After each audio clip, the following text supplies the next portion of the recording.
भोगू धार्मिक cartoon TV. दोस्तों, मेरे चैनल को सब्सक्राइब कर दीजिए और लाइक भी और शेयर भी। आपन तेज समारो आपे, तीनों लोक हाकते कापे। भूत पिशाच निकट नहीं आवे, महावीर जब नाम सुनावे। अर्थात हे बजरंगबली महावीर हनुमान, आपके तेज को बस आप भी संभाल सकते हो। आपकी ललकार से तीनों लोग कांपते हैं। हे महावीर, जहाँ भी आपका नाम लिया जाता है, भूत पिशाचों के पास भटकने की भी औकात नहीं होती। अर्थात भूत पिशाच आदि निकट नहीं आवे। नमस्कार दोस्तों, कैसे हो आप लोग? उम्मीद करती हूँ आप लोग भी अच्छे ही होंगे। दोस्तों, हमारे चैनल में आपका स्वागत है। आज की श्री हनुमान जी के चमत्कार से जुड़ी सच्ची घटना आप लोगों के सामने लेके आई हूँ। हनुमान जी का परम भक्त, उनका 1 साल का बेटा जादू टोना बुरी नजर का शिकार हो गया था और घर में भूत प्रेत का साया भी था। और कैसे श्री हनुमान जी ने उसे बड़ी परेशानी से बाहर निकाला। तो दोस्तों, चलिए देखते हैं एक और श्री हनुमान जी की अद्भुत कहानी। ये बात तब की है जब मेरा बेटा 1 साल का था। मेरा बेटा बहुत नटखट और हंसमुख मिजाज वाला बच्चा है। उसकी प्यारी सी मुस्कान देखकर सब उससे बहुत प्यार करते हैं। एक दिन अचानक मेरे घर का माहौल बदलने लगा। जहाँ मेरे बेटे की किलकारियों की आवाज पूरे घर में गूंजती थी, वही अचानक उस दिन मेरा बेटा ना ही खेल रहा था और ना ही वह कुछ ठीक से खा पी रहा था। वो बस गुमसुम एक जगह पर पड़ा रहने लगा, जैसे मानो खेलना कूदना खाना पीना जानता ही ना हो। वो पहले वाला मेरा चंचल बेटा नहीं, वो बिल्कुल बदल गया था। 1-2 दिन मुझे कोई बड़ी बात नहीं लगी। हमने डॉक्टर को भी दिखाया और दवाइयाँ भी पिलाई, पर कोई फर्क नहीं पड़ा। तीसरे दिन में बहुत डर सा गया, क्योंकि जब जॉब के लिए घर से निकलता था तो मेरा बेटा मेरे लिए रोता था और उस दिन वो मुझे देख भी नहीं रहा था। मैंने उससे फिर गौर से देखा और मैं समझ गया कि ये कोई बीमारी नहीं है। इस परिस्थिति में मुझे मेरे मित्र की याद आई, जो इन चीज़ों की समझ रखते हैं। मैं अपने जॉब पर मेरे मित्र से मिला और उससे कहा कि मेरा बेटा मुरझा सा गया है। मैंने कभी उससे ऐसे शांत नहीं देखा। मुझे कुछ बुरा होने वाला है ऐसा लग रहा था। मैंने अपने मित्र से विनती की कि क्या आप मेरे साथ मेरे घर चलकर मेरे बेटे को देखकर बता पाओगे कि उसे क्या तकलीफ हुई है। मेरे मित्र श्री हनुमान जी के बड़े भक्त हैं और कुछ विद्या भी जानते हैं। उन्होंने पहले तो मुझसे सब कुछ पूछा और कहा कि क्या तुम मुझे अपने घर लेकर जाना चाहते हो। तो मैंने कहा कि आप अगर मेरे घर भी आओगे तो आपका बहुत बड़ा उपकार होगा। तो तुरंत मान गए। फिर हम दोनों मेरे बाइक पर बैठकर 52 किलोमीटर का सफ़र करके मेरे घर के पास पहुंच गए। उन्होंने मुझे एक दुकान से लाल रंग का धागा और अगरबत्ती लेने के लिए कहा और फिर हम घर पहुंच गए। मेरी बीवी को इस बात के बारे में कुछ भी पता नहीं था, क्योंकि हम अचानक घर आए थे। मेरे घर तीसरे फ्लोर पर था। फिर मेरे मित्र ने मेरे बेटे को देखकर और सब समझ गया। फिर उन्होंने मुझे पूछा कि बाथरूम कहाँ है। मैंने उन्हें बाथरूम के पास ले गया और उन्होंने बाथरूम जाकर हाथ पैर मुंह धोकर वापस आए और मुझे भी हाथ पैर मुंह धोने के लिए बोले और एक लोटा भर के पानी लाने को कहा। मैं पानी लेकर आया और उन्होंने मुझे कहा, अपने बेटे को लेकर दरवाजे के अंदर बैठ जाओ। मैं अपने बेटे को लेकर दरवाजे के अंदर बैठ गया और मेरे मित्र ने दरवाजे को बाहर जाकर कहा, भाभी से कहो कि डरे नहीं, क्योंकि मेरी बीवी को कुछ भी पता नहीं था कि क्या होने वाला है, लेकिन मुझे क्या होने वाला है इसका अंदाज़ा था। एक लोटा पानी और हाथ में अगरबत्ती जलाकर मेरे मित्र जय श्री राम का जाप करने लगे और उस दौरान उनकी आवाज़ साधारण इंसान से 4 गुना ज़्यादा थी और मेरी बीवी ये सब देखकर बहुत से डर गई और किचन के पास उठकर चली गई। और मेरे मित्र उस पानी के लोटे को मेरे बेटे के सर से पैर तक 7 बार उतारने लगे। उतारने के बाद मेरे मित्र ने पानी का लोटा और अगरबत्ती लेकर काँप कपाते हुए बिल्डिंग की सीढ़ियों से दौड़ते हुए नीचे चले गए। और करीब 5 मिनट बाद मैंने मेरे मित्र को फ़ोन किया कि वो कहाँ है, क्योंकि उन्होंने मुझे उनके पीछे आने से मना किया था। उन्होंने कहा वो नीचे ही है। मैंने उन्हें गैलरी से नीचे देखा तो वो नीचे ही थे और पसीने से लथपथ थे। उन्होंने मुझे एक बाल्टी भर पानी नीचे लाने के लिए कहा।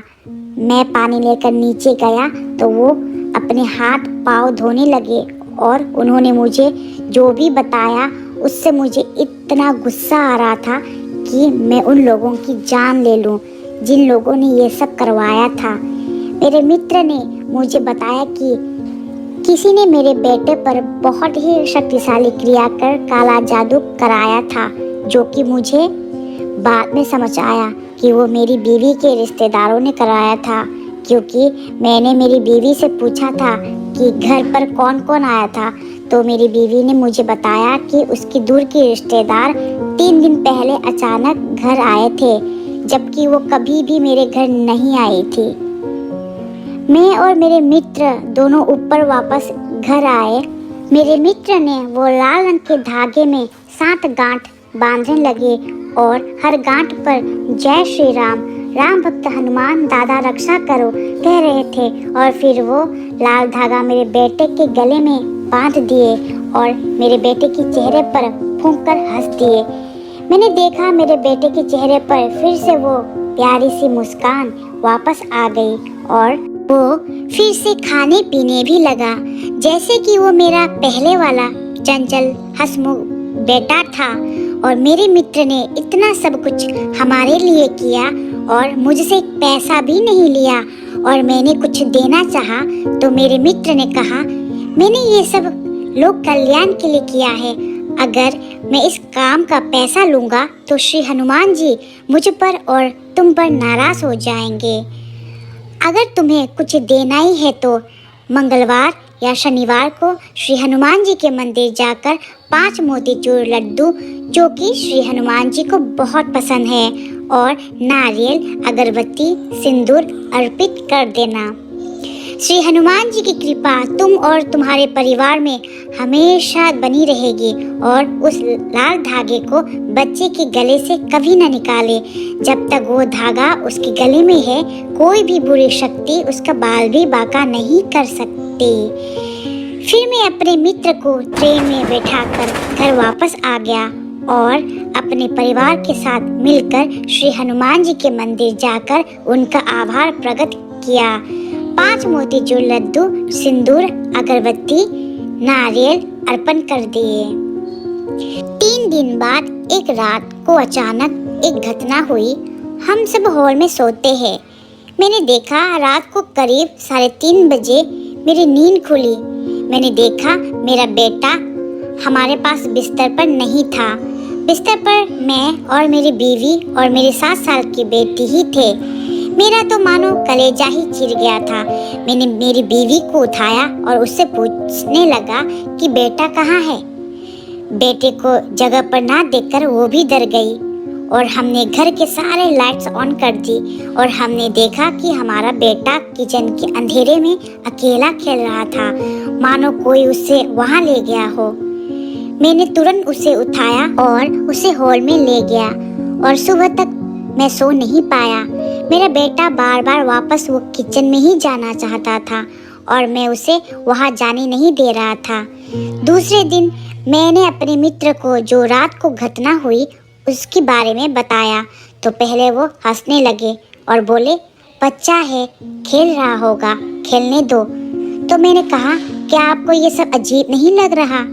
तो मेरे मित्र ने 2 अगरबत्ती जलाई और कुछ ही देर में उन्होंने मुझे बताया कि तू जो घर में रहता है उस घर में 80 साल के बूढ़े इंसान की आत्मा भटक रही है और तुझे भी परेशान करता है। अब तो मैं बहुत ज़्यादा डर गया था क्योंकि मेरे पूरे शरीर में दर्द होता था। मैं सोचने लगा अब ये सब मुसीबत क्या है, लेकिन मेरे मित्र ने मुझे सलाह दी कि मैं वो घर खाली करके कहीं और शिफ्ट कर लूँ। ये बात आज तक मेरी बीवी को नहीं पता कि हमने घर शिफ्ट क्यों किया। फिर भी मैंने डर के मारे पूछा कि मेरे बेटे को तो कोई खतरा नहीं है ना। तब मेरे मित्र ने कहा, तेरे बेटे का कोई भी भूत पिशाच एक बाल को भी नहीं छू सकता। श्री हनुमान जी का साथ हर वक्त उसके साथ है। उसके बाद हर रात को मेरा बेटा किचन में खेलता रहता था और मुझे हर रोज़ डर लगा रहता था, लेकिन उसे कुछ भी नहीं हुआ। मगर जब तक हमने उस घर को खाली नहीं किया तब तक मैं कभी चैन से नहीं सो पाया। मेरे मित्र ने कहा कि वो आत्मा बच्चे के साथ खेलता है मगर वो बच्चे को छू भी नहीं सकता। श्री हनुमान जी है ना, चिंता मत करो, विश्वास रखो। अब मैं मेरे बेटे को हर रोज श्री हनुमान चालीसा की एनिमेशन वीडियो दिखाता हूँ और वो वीडियो देखकर बहुत खुश होता है, जैसे मानो श्री हनुमान जी को बहुत अच्छे से जानता है। वो बहुत खुश है और हम भी, क्योंकि श्री हनुमान जी हमारे साथ हैं। दोस्तों, आप सभी को मालूम है कि श्री हनुमान जी के सामने दुनिया की कोई भी बुरी शक्ति आपका बाल भी बांका नहीं कर सकती। ये वीडियो सबसे बड़ा उदाहरण है। तो दोस्तों, कैसी लगी आज की ये वीडियो? उम्मीद करती हूँ कि ये वीडियो आप सभी को पसंद आई और जल्दी हम आप सभी के लिए श्री हनुमान जी के चमत्कार से जुड़ी इंटरेस्टिंग वीडियो लेकर वापस लौटेंगे। तब तक के लिए जय श्री राम, जय हनुमान।